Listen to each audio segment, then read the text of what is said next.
কালো কলম নাই তোমার স্টাইল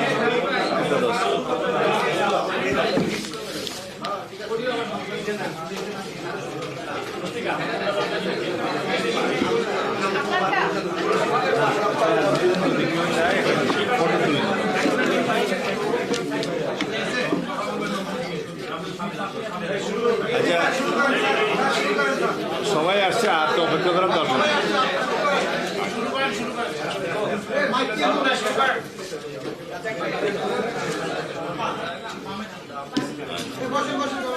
আচ্ছা, বিসমিল্লাহির রহমানির রহিম।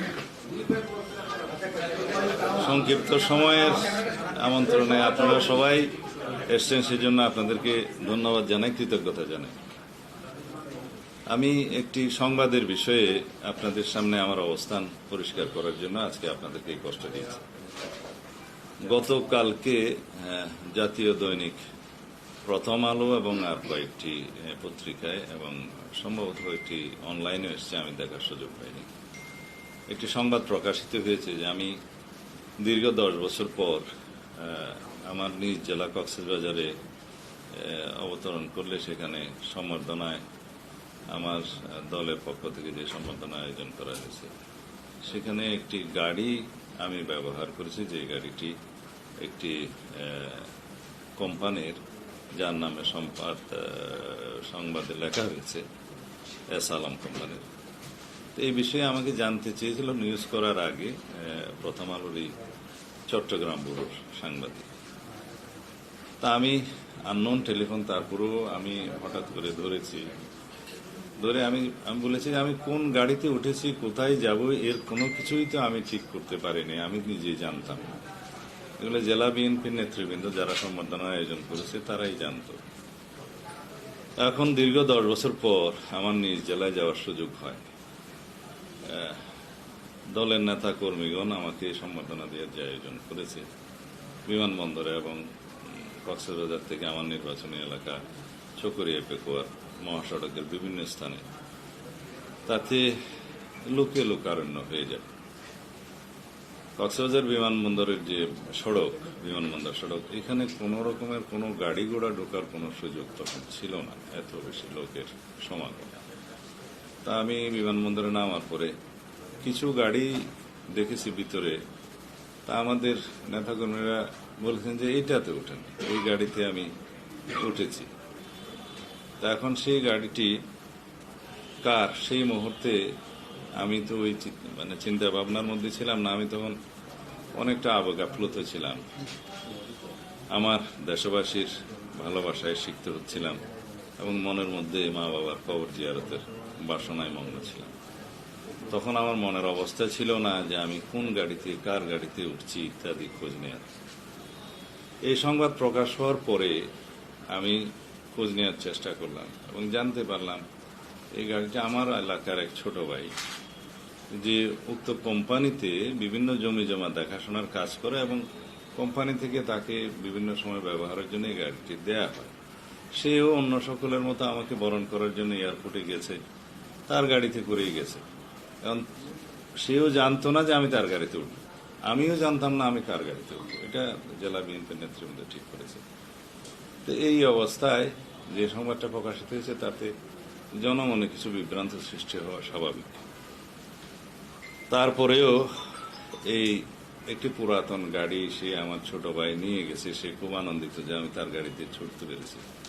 এটা আমার পক্ষ থেকে আমি জানতাম যদি যে এই গাড়ি একটি নির্ধারিত কোম্পানির বাতা, তাহলে হয়তো আমি সাবধানতা অবলম্বন করতাম। তারপরেও আমার এই অসাবধানতা এবং অনিচ্ছাকৃত ভুলের জন্য যদি আমি দেশবাসীর মনে কষ্ট দিয়ে থাকি এবং অনুভূতিতে আঘাত দিয়ে থাকি, সেজন্য আমি দুঃখ প্রকাশ করছি।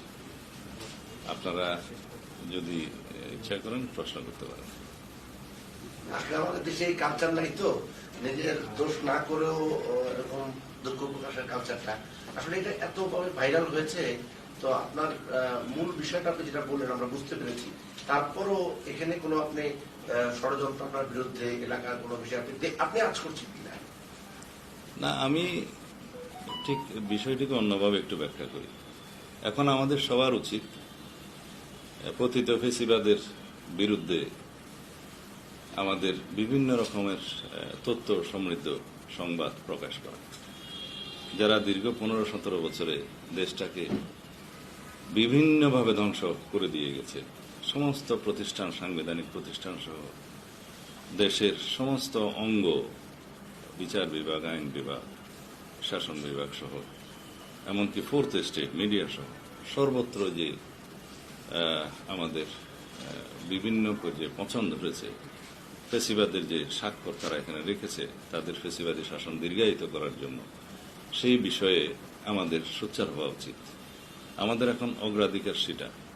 আমরা যেন মনোযোগ দিই যে যেমন যারা গুম, খুন, অপহরণের সাথে জড়িত ছিল, যারা আয়নাগরের সাথে জড়িত ছিল, যারা ফেসিবাদের শাসন ব্যবস্থাকে দীর্ঘায়িত করার জন্য বিভিন্ন স্তর থেকে যারা সহযোগিতা করছে তাদের মুখোশ উন্মোচন করি। তাদের কেউ কেউ হয়তো গ্রেপ্তার হয়েছে, কিন্তু আমি যতটুকু এখনো পর্যন্ত, আপনারা আমার চাইতে ভালো জানেন, তাদেরকে যথাযথভাবে ইন্টারোগেশন করা হচ্ছে না। আজ পর্যন্ত কোনো গুমের রহস্য উন্মোচন করা যাচ্ছে না। আজকে এই সরকার দায়িত্ব নিয়েছে, প্রায় কতদিন হলো, মাসখানেকের কাজ, আজকে প্রায় 20-25 দিন মতো হলো। এখানে আমাদের সবচেয়ে গুরুত্বপূর্ণ এবং অগ্রাধিকারের যে কাজটি ছিল, যে দেশবাসীর আকাঙ্ক্ষা ছিল যে আমরা যেন গুম খুনের যে আস্তানা সেগুলো খুঁজে বের করি।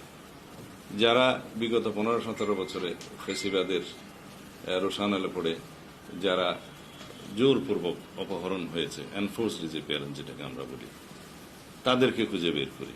তাদের যে এই কর্মকাণ্ডে কারা সহযোগিতা করেছে, সরকারি পর্যায় থেকে বিভিন্ন বাহিনী, বিভিন্ন গোয়েন্দা সংস্থা, তাদেরকে আমরা মুখোশ উন্মোচন করি। এবং যারা এই পর্যন্ত গুমের শিকার হয়ে জীবিত থাকতে পারার মতো সৌভাগ্য অর্জন করেছে, তাদের কাছ থেকে আমরা তথ্য নিয়ে জানার চেষ্টা করি যে কোথায় কোথায় এই সমস্ত আয়নাঘর আছে। এগুলো আমাদের অগ্রাধিকার। ফেসিবাদের শাসন দীর্ঘায়িত করার জন্য যারা বিভিন্নভাবে এই রাষ্ট্রকে বিনষ্ট করেছে, ব্যবহার করেছে, বিচার বিভাগ সহ সর্বত্র, তারা কারা, তাদের বিভিন্ন অপরাধের বিবরণ আমরা প্রকাশ করি। এবং যারা বিভিন্ন পর্যায়ে সরকারি চাকরি থেকে রাজনীতির নেতার মতো আচরণ করে এই ফেসিবাদকে দীর্ঘায়িত করার চেষ্টা করেছে, বিভিন্ন বাহিনীর এবং বিভিন্ন ব্যুরোক্রেসির, তাদেরকে আমরা চিহ্নিত করি।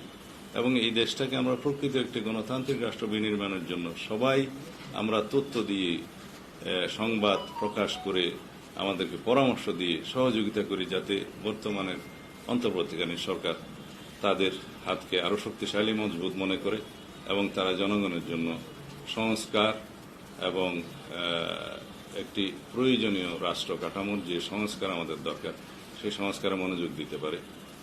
নিশ্চয়ই সংবাদপত্র এবং মিডিয়ার একটি ব্যাপক ভূমিকা আছে এই বিষয়ে। আমরা মনে করি যে সেই বিষয়ে আমাদের দৃষ্টি দেওয়া উচিত। ব্যক্তিগত পর্যায়ে এগুলো যা কিছু আমরা এগুলো পরিহার করলে আমার মনে হয় ভালো হবে। তারপরও আমার অসাবধানতা এবং আমার অনিচ্ছাকৃত ভুলের জন্য আমি আবারও দুঃখ প্রকাশ করছি। আপনি আপনার বক্তব্য হচ্ছে যে অসাবধানতার জন্য দুঃখ প্রকাশ করছেন। আমরা যদি দেখি আপনার এই একটা বক্তব্য কৌশল হচ্ছে প্রথম আলোতে, সেখানে আপনি বলেছেন যে এই গাড়িতেই যিনি চালিয়েছেন ওই ব্যক্তি, ওই ড্রাইভার আপনার 7-8 বছরের আপনার পারিবারিক। এই কথাটা আমি বলিনি, এটা কিভাবে লিখেছে আমি জানি না। ওইখানে আরেকটা মাইক্রোবাস ছিল, যেটার মানে ড্রাইভারটা আমার এলাকার ছিল। তা আমি মনে হয় ওই গাড়িতে উঠতে চেয়েছিলাম, যেটা আমার পরিচিত। তোরা মাইক্রোবাস মনে করে, উপরে হুট খোলা ছিল না মনে করে, ওখানে আমার ঘুরতে দেয়নি। এগুলো কথা বলতে গিয়ে মনে হয় তারা এটা মিসকুট করেছে। না, এটা মিসকুট করেছে, আমি এরকম কথা বলি।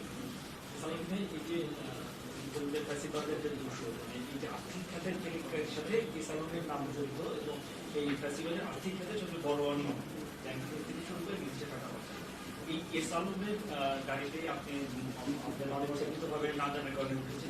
এই এস আলমের 14টি গাড়ি, দামি গাড়ি, পেট্রোল গাড়ি সরিয়ে নিয়েছে, এক ডিপো থেকে আরেক জায়গায় নিয়ে গেছে। সেইখানে বিএনপির একটি অংশ চট্টগ্রাম বিএনপি তাকে সাহায্য করেছে এবং এই কারণে তাদের বিরুদ্ধে অ্যাকশনও নেওয়া হয়েছে। আবার পরবর্তীতে ওই এস আলমের গাড়িটি আপনাকে উঠানো হলো। এই পুরো প্রক্রিয়াটাকে মধ্যে কিভাবে হচ্ছে যে এই যে এটা অ্যাকশন যে নেওয়া হলো, টাইমিংটা বা চট্টগ্রামে যে গাড়ি সরানোর কাহিনীটা, এই টাইমিংটা সম্পর্কে আমি ওয়াকিবহাল না, কবে কখন হয়েছে পরে শুনতে পেরেছি। টাইমিংটা সম্পর্কে আমি ঠিক ধারণা নেই। হাইকমান্ড এই চট্টগ্রাম মহানগর দক্ষিণ বিএনপির কমিটিটাকেও বিলুপ্ত করা হয়েছে। এটা দলের শোকজ করেছে মনে হয় এগুলো। আপনি এলাকায় গিয়েছেন 28 তারিখ, হ্যাঁ, নিউজটা হচ্ছে গতকাল, মাঝখানে 4 দিনের একটা ব্যবস্থা। সেক্ষেত্রে এটা কি রাজনৈতিক উদ্দেশ্য প্রণোদিত কিংবা কোনোভাবে আপনাকে আমি তো বলেছি আমি জিনিসগুলোকে পজিটিভলি দেখি। আমরা যেন মনোনিবেশ করি রাষ্ট্র গঠনের জন্য, রাষ্ট্র সংস্কারের জন্য, ভবিষ্যৎ বাংলাদেশ, গণতান্ত্রিক বাংলাদেশ বিনির্মাণের জন্য যে সমস্ত বিষয়ে আমাদের মনোযোগ দেওয়া উচিত আমরা ওখানে দেখি। ব্যক্তি পর্যায়ে আমি কাউকে এ বিষয়ে কিছু বলতে চাই না।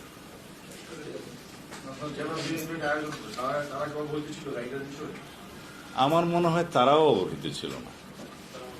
ওখানে তো অনেকগুলো গাড়ি ছিল, ওখানে হয়তো মনে করছে এটা চেহারা বলা।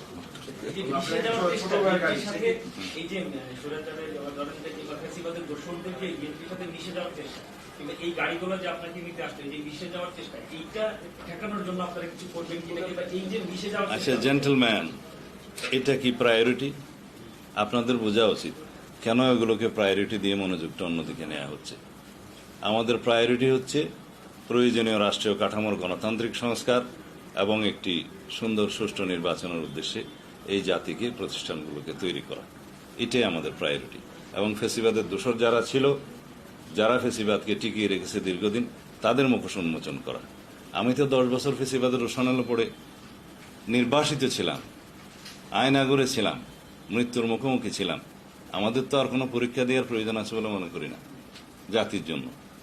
বাকি যে সময়টুকু আল্লাহ রাব্বুল আলামিন দেন জীবনের, সেই সময়টা এই জাতির জন্য, এই দেশের জন্য, মানুষের জন্য আমরা ব্যয় করতে চাই। আপনি সালামের বিরুদ্ধে কোনো ইয়ে চান কিনা, তার অনিয়ম বা আপনি মানি লন্ডারিং যে ধরনের অভিযোগ আছে এগুলোর বিচার চান কিনা, বা এর বিরুদ্ধে আমরা যে চাই না এরকম কোনো কথা কেউ বলেছে? বিএনপি বলেছে বা অন্য কেউ বলেছে? অবশ্যই সকল রকমের অনাচারের আমরা সুবিচার চাই। ধন্যবাদ।